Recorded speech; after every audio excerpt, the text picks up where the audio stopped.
Hello everyone, welcome you all on my YouTube channel Future Mentor. Today in this video we are going to discuss about आधुनिक भारतीय इतिहास, जिसके तहत हम east India company और बंगाल के नवाब से रिलेटेड क्वेश्चंस को करेंगे।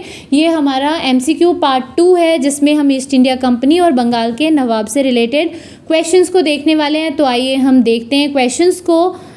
Yes, the question number 1 is Mughal बादशाह द्वारा नियुक्त बंगाल का अंतिम सूबेदार था and the options are Murshid Quli Khan, Sarfaraz Khan, Shujauddin Mohammad Khan या फिर अली वर्दी खां। तो इसका करेक्ट आंसर है मुर्शीद कुली खां। द नेक्स्ट क्वेश्चन इज निम्नलिखित में से कौन सा युद्ध जिसने भारत में ब्रिटिश प्रभुत्व को प्रारंभ किया? बक्सर की लड़ाई, पलासी का युद्ध, मैसूर की तीसरी लड़ाई या फिर 1857 का स्वतंत्रता संग्राम।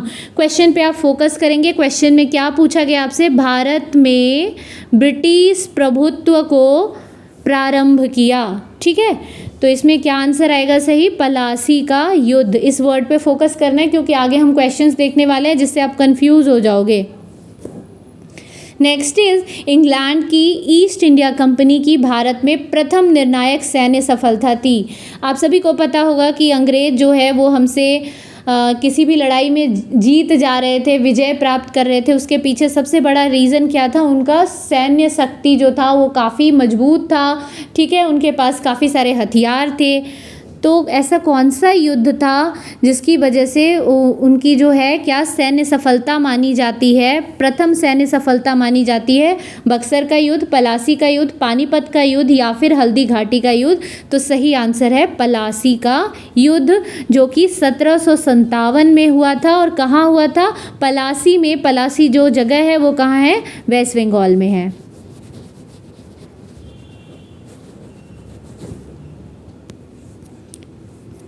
Now the next question is निम्न में से किसने भारत में अंग्रेजों का सर्वाधिक विरोध किया? अंग्रेजों का सर्वाधिक विरोध किसने किया था? मराठा, राजपूत, मुगल या फिर सिख ने? तो सही आंसर है मराठा ने। मराठाओं ने अंग्रेजों का सर्वाधिक विरोध किया था। नेक्स्ट क्वेश्चन इज पलासी का युद्ध लड़ा गया था कब? 1761, 1760, 1757 में या फिर 1767 में? तो इसका सही आंसर है 1757, 1757 में। और कहाँ पे लड़ा गया था? पलासी, जो कि कहाँ है? वेस्ट बंगाल में। बक्सर की लड़ाई के समय बंगाल का नवाब था सिराजुद्दौला, मीर जाफर, मीर कासिम या फिर नजमुद्दौला। कौन थे बंगाल के नवाब? तो उस टाइम पे बंगाल के जो नवाब थे वो थे सिराजुद्दौला। नेक्स्ट इज निम्नलिखित में से कौन सा युद्ध भारत में अंग्रेजों के आधिपत्य की स्थापना की दृष्टि से सबसे महत्वपूर्ण समझा जाता है? अब देखिए आप यहाँ पे जब भी कभी आ जाएगा सबसे महत्वपूर्ण माना जाता है किस चीज़ के लिए? अंग्रेजों के आधिपत्य की स्थापना के लिए। और ऑप्शन में होगा बक्सर, पलासी, श्रीरंगपट्टनम और या फिर वांडीवास। तो आप मेनली इन दो में फंस जाओगे। ठीक है, तो ध्यान देना है जहाँ सबसे अधिक महत्वपूर्ण प्रभुत्व की बात आ जाए तो ऑलवेज हमें किसके साथ जाना है? बक्सर की लड़ाई के साथ। तो ऑप्शन नंबर ए जो है इसका करेक्ट आंसर है। किस गवर्नर के कार्यकाल में ईस्ट इंडिया कंपनी को शहंशाह शाह आलम द्वारा बंगाल, बिहार तथा उड़ीसा में दीवानी अधिकार दिए गए? किस गवर्नर जनरल के टाइम पे? तो इसका सही आंसर क्या होगा? लॉर्ड क्लाइव के टाइम पे दिया गया था। 1760 का प्रसिद्ध वांडीवास का युद्ध अंग्रेजों द्वारा किसके खिलाफ लड़ा गया था? तो आप सभी को पता होगा कि जब जो कर्नाटक युद्ध चल रहा था, किस किस के बीच में चल रहा था? अंग्रेज के बीच में और फ्रांसीसी के बीच में। ठीक है, इन दोनों के बीच में चल रहा था। तीनों कर्नाटक युद्ध इन दोनों के बीच में ही हुआ है। और थर्ड कर्नाटक युद्ध के दौरान ही 1760 में वांडीवास का युद्ध हुआ, जिसमें फ्रांसीसी जो है वो हार गए। ठीक है, तो आपसे क्या पूछा गया कि वांडीवास का युद्ध अंग्रेजों द्वारा किसके खिलाफ लड़ा गया था? तो फ्रांसीसियों के खिलाफ लड़ा गया था। आपसे एक रिक्वेस्ट है कि प्लीज़ वीडियो को स्किप ना करें, कंप्लीट वीडियो को देखें क्योंकि आपको हर एक स्लाइड में कुछ न्यू इन्फॉर्मेशन मिलेगी। अंग्रेजी ईस्ट इंडिया कंपनी द्वारा लड़े गए निम्नलिखित युद्धों में से कौन सा सर्वाधिक निर्णायक था? अगेन सर्वाधिक निर्णायक या फिर सर्वाधिक महत्वपूर्ण? अभी अभी मैंने आपको बताया ऑप्शन में क्या होगा आपके पास, बक्सर की लड़ाई, पलासी की लड़ाई, प्रथम आंग्ल सिख युद्ध, प्रथम आंग्ल मैसूर युद्ध। तो इन दोनों में से किसके साथ जाना है हमें? ऑलवेज बक्सर की लड़ाई। तो फर्स्ट ऑप्शन क्या है इसका करेक्ट आंसर है। पलासी का युद्ध मैदान कहाँ स्थित है? बिहार, उड़ीसा, आंध्र प्रदेश या फिर पश्चिम बंगाल? तो इसका सही आंसर है Paschim Bengal, option number D. Next question is, निम्नलिखित में से जिस एक शासक ने ईस्ट इंडिया कंपनी को दीवानी प्रदान की थी वह थे फारुखसियर, शाह आलम प्रथम, शाह आलम द्वितीय या फिर शुजा-उद-दौला? तो इसका सही आंसर है शाह आलम द्वितीय। ये क्या थे? जिस टाइम पे जो ये बक्सर की लड़ाई हुई थी उस टाइम पे ये मुग़ल शासक थे शाह आलम द्वितीय, और बक्सर की लड़ाई समाप्त हो जाने के बाद जब ये तीनों शासक हार जाते हैं तो ये क्या करते हैं, दीवानी किसको दे देते हैं? ईस्ट इंडिया कंपनी को।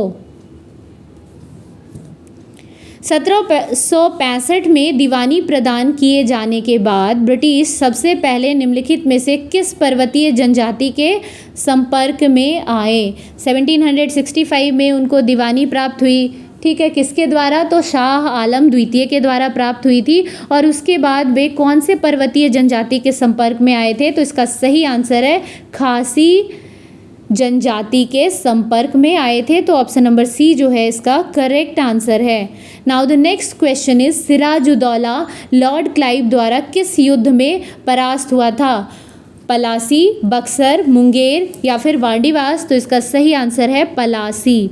और अगेन इस क्वेश्चन में भी आप कंफ्यूज हो सकते हो क्योंकि आगे आपको क्वेश्चन देखने को मिलेगा जिसमें एक और नाम आएगा शुजा-उद-दौला। तो जब भी शुजा-उद-दौला लिखा होगा तो वो बक्सर के साथ जाना है आपको, और सिराजुद्दौला होगा तो पलासी के साथ जाना है, ठीक है। शुजा-उद-दौला जो थे वो अवध के नवाब थे। बक्सर के युद्ध के समय दिल्ली का शासक कौन था? औरंगजेब, शाह आलम प्रथम, बहादुर शाह जफर या फिर शाह आलम द्वितीय? तो अभी अभी आपने पढ़ा है कि शाह आलम द्वितीय उस टाइम पे कौन थे? दिल्ली के शासक थे, और इन्होंने ही दीवानी किसको दे दी थी? ईस्ट इंडिया कंपनी को दे दी थी।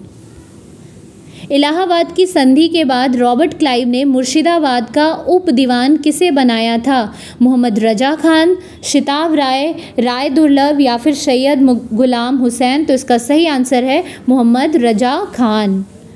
Now the next question is, निम्नलिखित में से किसे स्वर्ग से उत्पन्न सेना नायक कहा गया है? Very very important question. क्या कहा गया है? स्वर्ग से उत्पन्न सेना नायक। और ऑप्शंस क्या है? अल्बुकर्क, रॉबर्ट क्लाइव, फ्रांसीसी डुप्ले या फिर लॉर्ड कॉर्नवालिस? तो इसका सही आंसर है रॉबर्ट क्लाइव, ठीक है।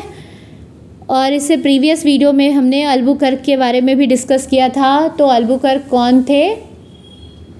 सेकेंड वायसराय थे किनके? पुर्तगालियों के, और इन्हें ही पुर्तगाली कंपनियों का मेन संस्थापक माना जाता है। उस फ्रांसीसी सेनापति का नाम बताइए जो 1760 के वांडीवास युद्ध में पराजित हुआ। काउंट लाली, फ्रांसिस मार्टिन, डुप्ले, उपर्युक्त में से कोई नहीं। तो यहाँ कंफ्यूज नहीं होना है ना। डुप्ले के साथ भी आप जा सकते हैं ऐसा आप सोचेंगे, बट सही आंसर क्या है? Count Lali. नेक्स्ट इज, सबसे अधिक निर्णायक युद्ध जिसने अंग्रेजों के भारत में प्रभुत्व को स्थापित किया। अगेन सबसे अधिक निर्णायक युद्ध, सबसे अधिक जब यूज़ आ जाए तो अभी क्या मैंने आपको बताया है कि बक्सर का युद्ध जो है वो सबसे अधिक निर्णायक था। वांडीवास के युद्ध 1760 में किसके बीच लड़ा गया था? तो आपको पता है कि अंग्रेज और फ्रांसीसियों के बीच में लड़ा गया था। और किसकी हार हुई थी इसमें? तो फ्रांसीसियों की हार हुई थी। मतलब जीते कौन थे? अंग्रेज जीते थे, ब्रिटिशर्स जीते थे। तो आपसे क्या पूछा गया है कि फ्रेंच ने ब्रिटिश को हराया, ब्रिटिश ने डच को हराया, ब्रिटिश ने फ्रेंच को हराया या फिर डच ने ब्रिटिश को हराया? तो ब्रिटिश ने फ्रेंच को हराया था। 1765 में ईस्ट इंडिया कंपनी को बंगाल की दीवानी किसने प्रदान की थी? तो बंगाल की दीवानी जो प्रदान की थी वे कौन से शासक थे? मुगल सम्राट, बंगाल के नवाब, इंग्लैंड के शासक या फिर अफगान के राजा। तो इसका सही आंसर है मुगल सम्राट ने, और उस मुगल सम्राट का क्या नाम था? शाह आलम द्वितीय।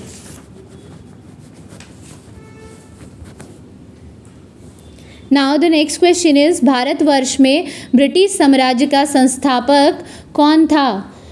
Warren Hastings, Lord Amherst, Lord Robert Clive या फिर लॉर्ड विलियम बेंटिक। तो इसका सही आंसर है option number C, lord Robert Clive. निम्न में से किसने अपनी राजधानी मुर्शिदाबाद से मुंगेर स्थानांतरित की?